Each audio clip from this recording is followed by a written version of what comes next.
চলো তোমাদের সাথে শেয়ার করি আমি মন্দারমণিতে সারাদিন কী ঠুসেছি। প্রথমে বেরিয়ে ভীষণ খেতে পাচ্ছিল, তো অটোতে উঠেই কেক খেতে স্টার্ট করে দিয়েছিলাম। এরপরে বাসে ওঠার আগে পরোটা আর চা, আর এই আলুর পরোটাটা ভীষণ টেস্টি ছিল। মন্দারমণি পৌঁছে কাকিমা মেখেছিল ছোলা মাখা, আর সেটা খেয়েই আমরা চলে গিয়েছিলাম পুলে।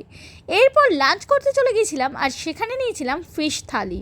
আমার এরকম প্রথমবার এক্সপিরিয়েন্স হচ্ছিল। ভাত, ডাল, আলু ভাজা সব ছিল আনলিমিটেড। এরপর শুক্তো ছিল আর চাটনি।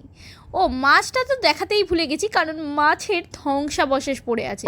প্রত্যেকটা খাবার এত ভালো ছিল। দোকানটার নাম ছিল মেবি স্বপনদার হোটেল।